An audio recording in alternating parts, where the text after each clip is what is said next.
Hello, everybody, and thank you for joining today. My name is Alexander Tamari, and I'm a technical marketing engineer here at Altium. And today we're going to be talking about getting your PCB assembly variants ready for manufacturing. On the agenda for today, we'll talk about what are assembly variants and how this affects the rest of your project, how it affects your output job file, active BOM document, draftsman document. We'll then go into a demonstration, and we'll come back for a Q&A session.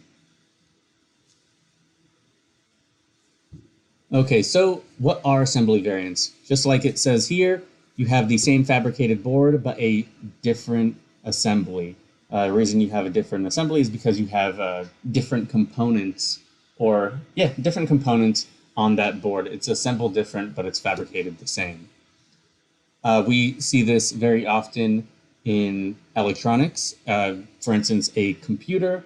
You might buy a computer that has I don't know, what's good now, 8 gigabytes of memory, and another higher end one, same base computer, but it has 16 gigs of memory or 32 gigs of memory, things that you can kind of swap out.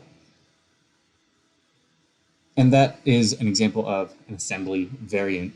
And the ability to create these variants within Altium Designer gives you a lot of flexibility into how you can create your projects.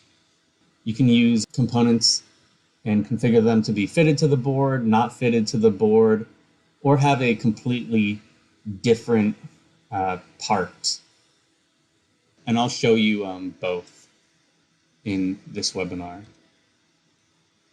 So the output job file. Well, first of all, an output job file is really just a pre-configured set of outputs. It's a container, and within it, it houses all these different outputs.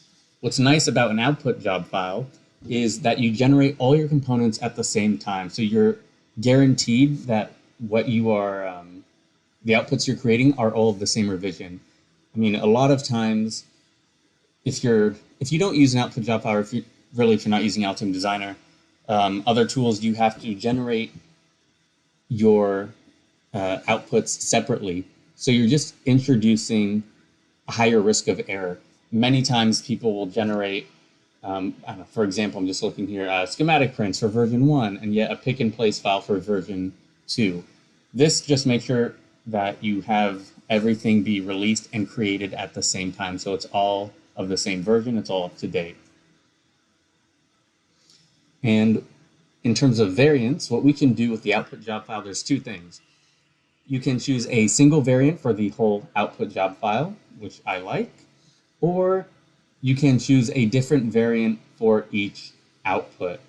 I think for me, it's more organized if you have a single variant for the whole output job file, but to each their own.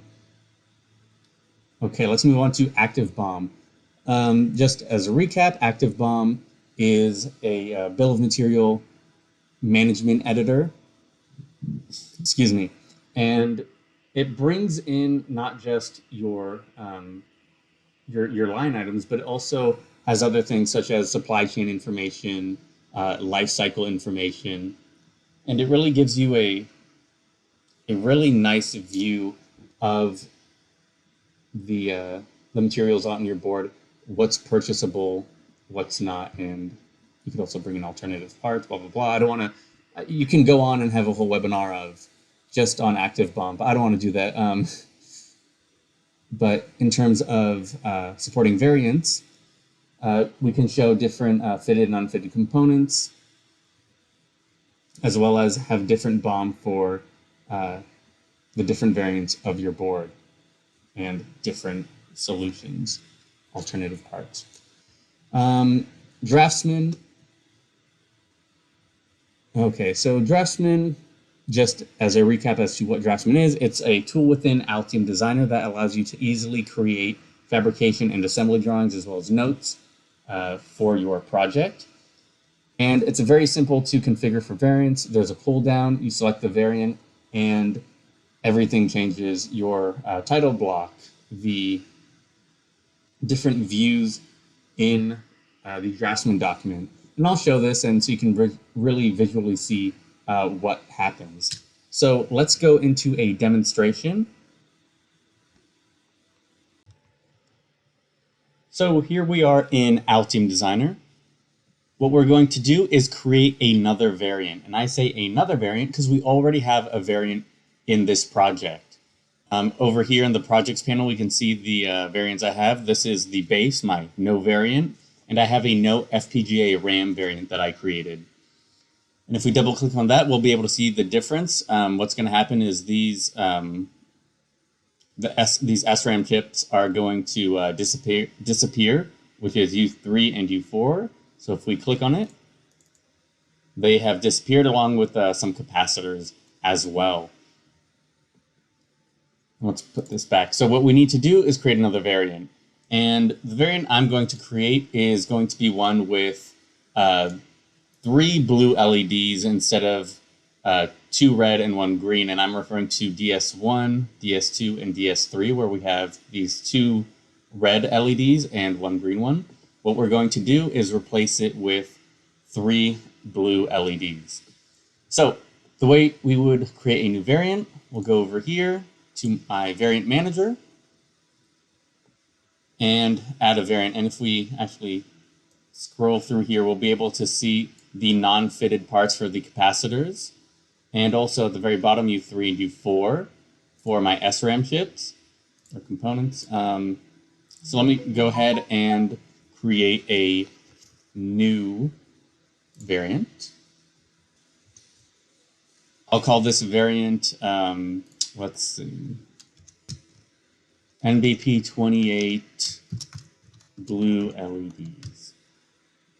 I'm going to add 2 parameters, one for the title, and we'll call this NBP28 blue LEDs.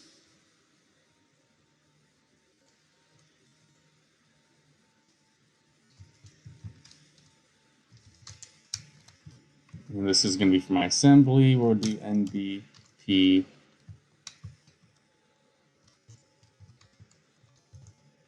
There we go. And once these are created, these parameters are going to flow through the entire project, just like any other parameter would. And that's all thanks to the unified design environment. Okay, so now we need to find my DS1, 2, and 3, because what we're going to do for these 3 components is replace them with a component in our Altium 365 workspace. And we're going to put an alternative part. And let's go ahead and find this component. We're in the LED section. And here we found my blue LED chip. There it is. There's the symbol and the component footprint in 2D and the 3D model in 3D. And I'm going to do this 2 more times for the other 2 components.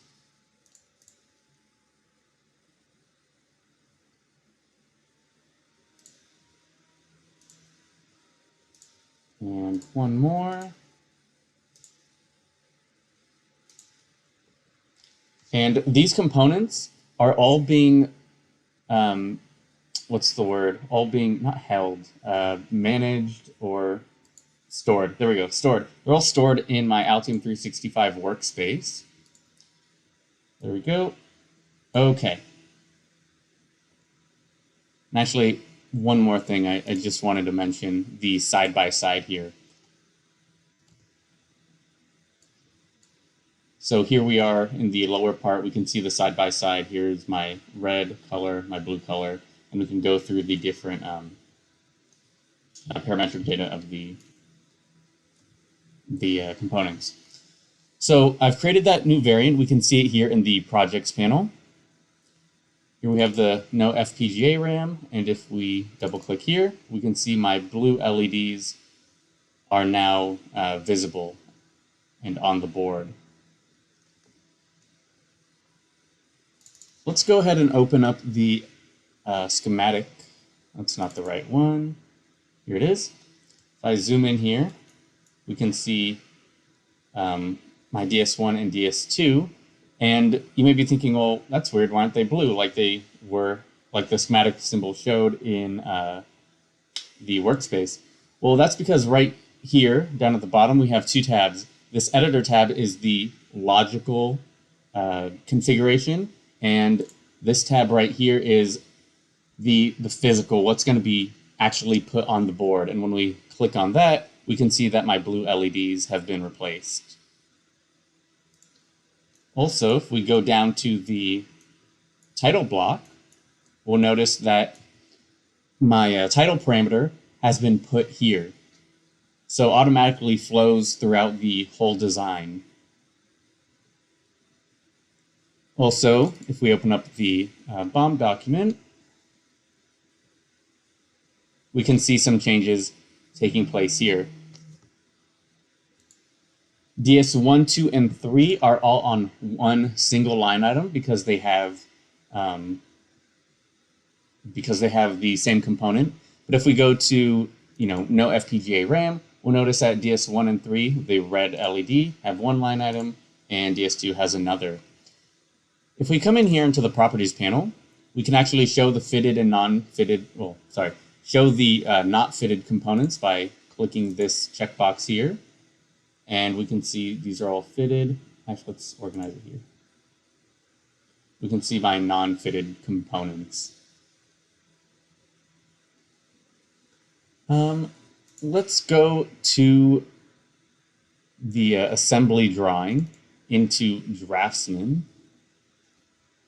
So Draftsman, for those of you who are not aware, is a tool within Altium Designer, and it allows me to create these fabrication and assembly drawings very simply, or very easily.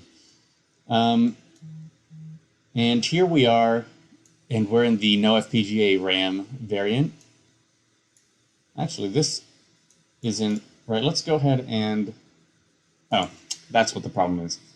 If we go to the properties panel, we need to choose the variant. So right now we're looking at no variant. If we click on the no FPGA RAM variant, this whole thing will reload, and we'll notice that U3 and U4 in all my images will go away. My title will change. So let's see if we can get all those in there at once so we can see the changes. So let me click on no FPGA RAM. And now it'll just take a moment to load up all the different views and information coming in. So what it's doing, it's gathering all the information from the actual PCB document. So everything is going to be up to date. And you'll notice that my second title, this is what I called PCB underscore title 2 is right here. And we'll notice that in my different views, my U3 and U4 has disappeared. I have this not fitted components note in my notes section. And since these are not fitted, we see this red hash pattern right here. And if we go down to the BOM document, I'm looking for, here we go, DS1, DS3, and probably some capacitors as well, but let's change this to the blue LED variant. We'll notice that my DS1 and 3 left now. There it is. So now I have DS1, 2, and 3 all in one line item. So the BOM document, well, information is pulled from the BOM document into the bill of materials, just like we pull from the PCB document. So everything is always going to be up to date. Now, I do want to show one more thing that is in the output job file. So with output job files, if you remember, I mentioned you can have a single variant for your whole output job file, which is what I have going on here, or a different variant for each output. I think it looks better, well, not looks better, but I think it's more organized to have a single variant for the whole output job file, but you could always add more. And you can change that from up here. So if I click on choose a different variant for each output, let's say I want to add another pick and place file, I can choose my Note FPGA RAM, or if I want to add some assembly drawings, I can do blue LEDs. You can choose everything from right here. And if we go into the pick and place file, you want to be sure that you include the variation component, and there is a variant column as well. There it is. So you want to make sure you've properly configured your pick and place file. And I think that's all I wanted to show. One thing I do want to mention before we go back to the PowerPoint is the output job file. What it will do, it will generate all your outputs at once. So everything is always going to be up to date. You don't have to worry about your assembly drawings from revision 1 when you're actually on revision 2. Everything will be generated at this time. So let's go ahead and go back to the PowerPoint and answer some questions. I actually have to go, so I guess I won't be answering questions, but my counterpart will be. So thank you very much. I'll talk to you later, but stick around for the Q&A section. Thanks.